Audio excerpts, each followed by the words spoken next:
this week, we're bringing you the biggest game.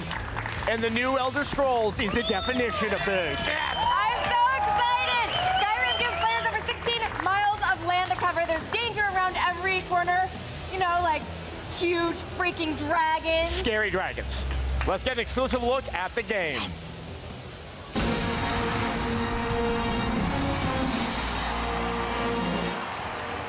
Here to walk us through the next chapter of the Elder Scrolls series is game director at Bethesda, Todd Howard. I don't even actually know where to start because I have so many questions, but it's that big a game. Maybe we should start with just finding out what you brought us today. We're giving your audience a big sneak peek. We have a 30-minute demo we're showing in private here at E3, but we're going to give you guys a really, really big chunk of it. This is Skyrim running on the 360. We have a brand new engine we've written for the game, all new graphics, all new gameplay. We just try to make a big, crazy role-playing game with as much stuff as possible in it, just overwhelm you with detail. I mean, obviously, I would not have thought the 360 when I first looked at it, but I'll take your word at it, Todd. I mean, what have you done that's less apparent with the graphics engine and the way that you presented the game? It's, you know, for us, all the little things like you're seeing here, like plants, micro detail, big epic things like mountains. You can walk to the top of that mountain. So we really deal with levels of detail, streaming that in. We have to draw everything. We can't hide it.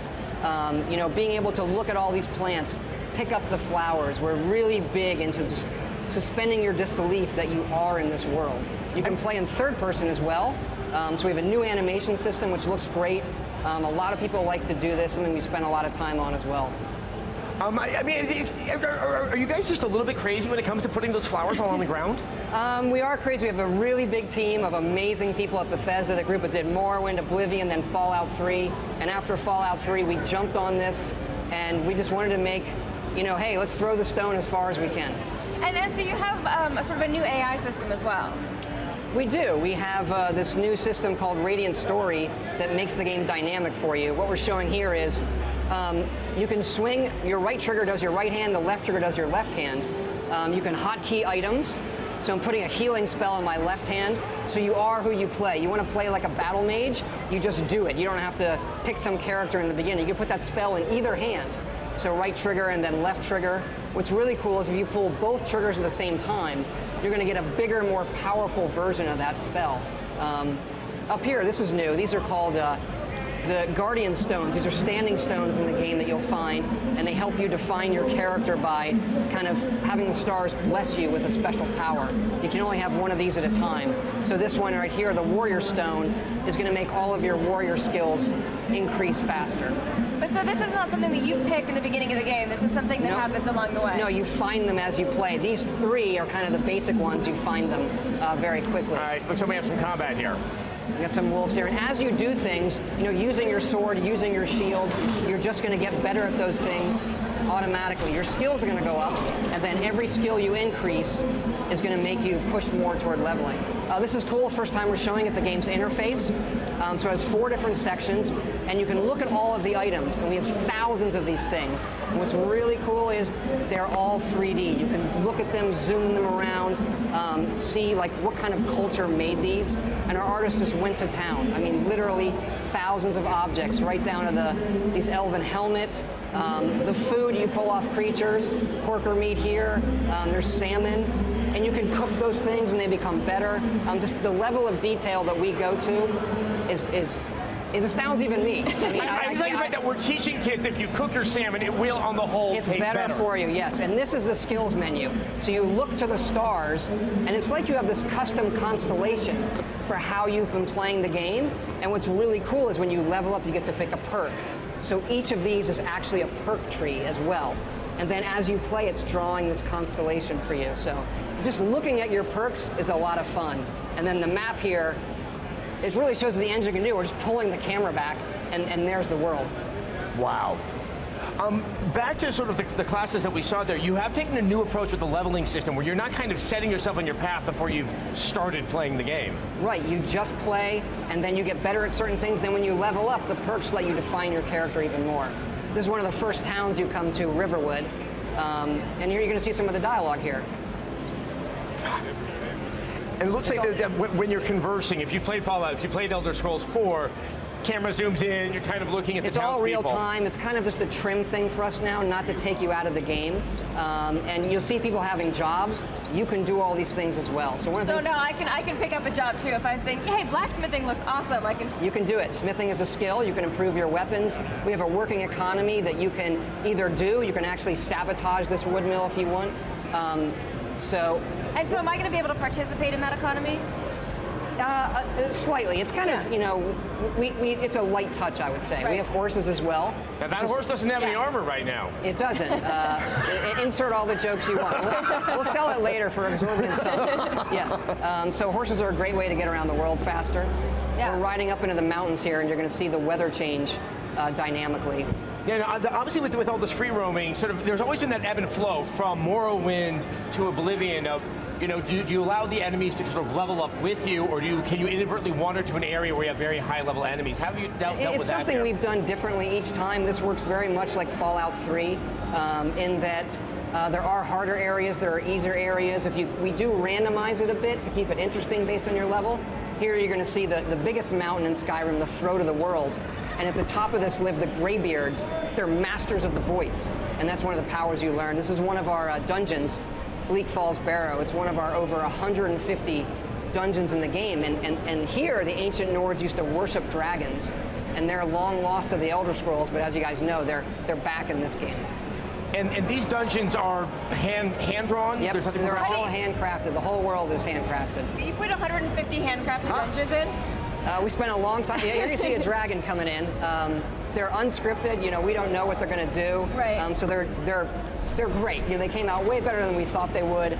And so, you know, we were very conservative initially in our design, and now we use them everywhere. We just let them free roam and let them cause havoc.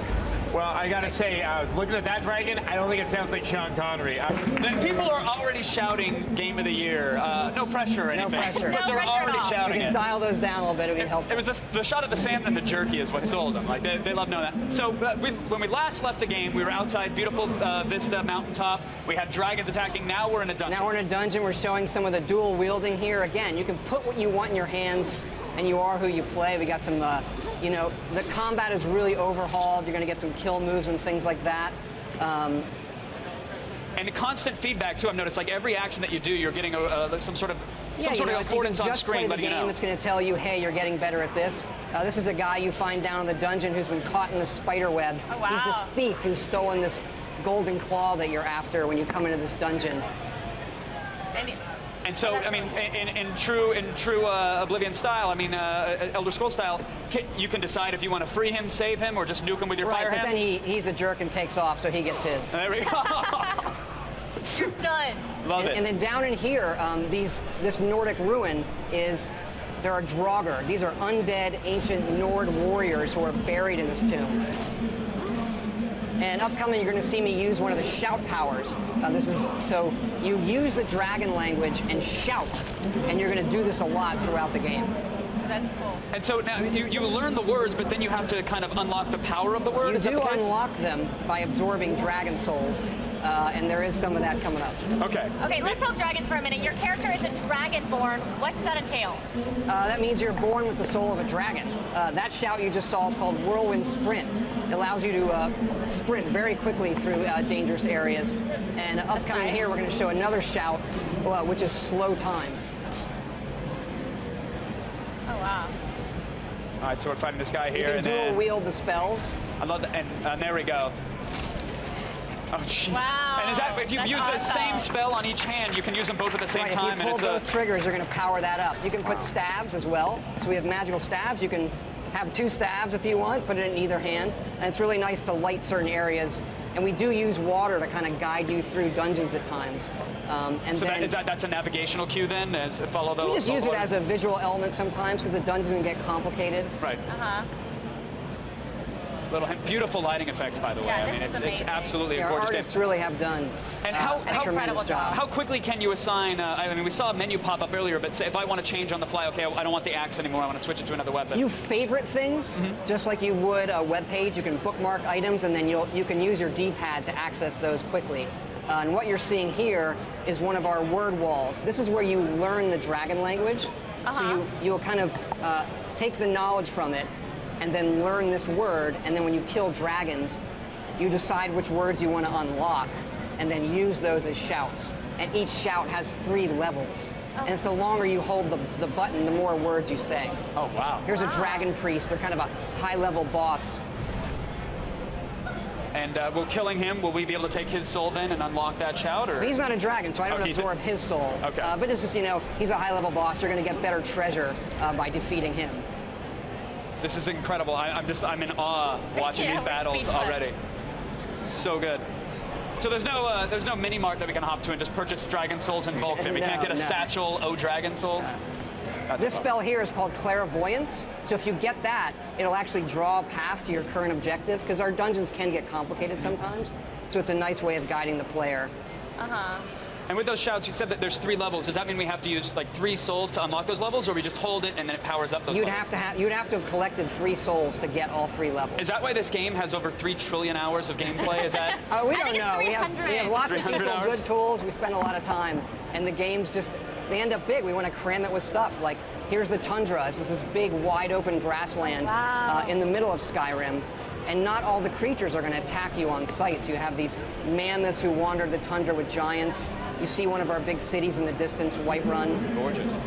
And you can kind of, you know, walk amongst them if you want, unless you know, cause trouble. Now, are these guys on a pre-programmed path, or are they random as well? Are they just roaming the side? Some of them are random. Okay. You know, some of them will set in areas and say, okay, you kind of wander this, and we'll tell them to go hunt or things like that, and they just, you know, they do their thing. Now they're walking right next to you, but then if you turn on them, will they try to attack you? Yeah, I kind of was messing around, so I fight them, and then they're going to fight back. You're going to see me use another shout, which is fire breath. So the fire the dragons breathe, you can learn that as well. Really?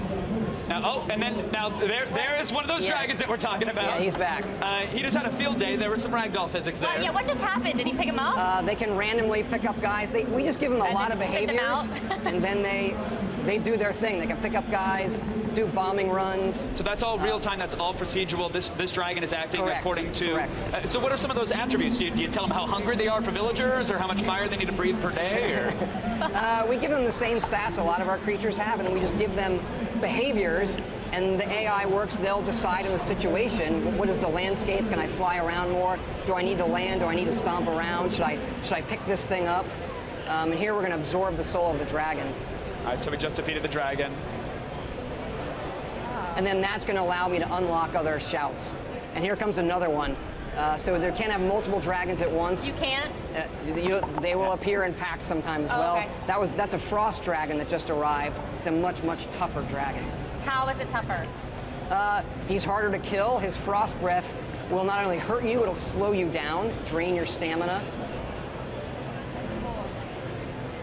And so dragons, are there some dragons that are particularly more aggro towards your character, and some that just want to fly around and just be a dragon? Most of them are after you. I don't want to spoil it. It's part of the mystery of the game. Okay. The shout you just saw is Storm Call. It's one of the high-level ones where you can call a storm, and lightning bolts come down and defeat all your enemies. Oh my God. Todd, when does this come out? It comes out November 11th, 11/11/11. Love it. I love it. Nice. And it's so gorgeous. You guys like what you saw? I'm assuming that's a resounding yes. I know that was part of a behind closed doors demo, and so again, we can't thank you enough for bringing it on. That Thanks means for the world having me. to It's us. great. We're really excited. Thanks, X-Play, everybody. That looks so good. Yes. That is Skyrim, folks. Todd Howard.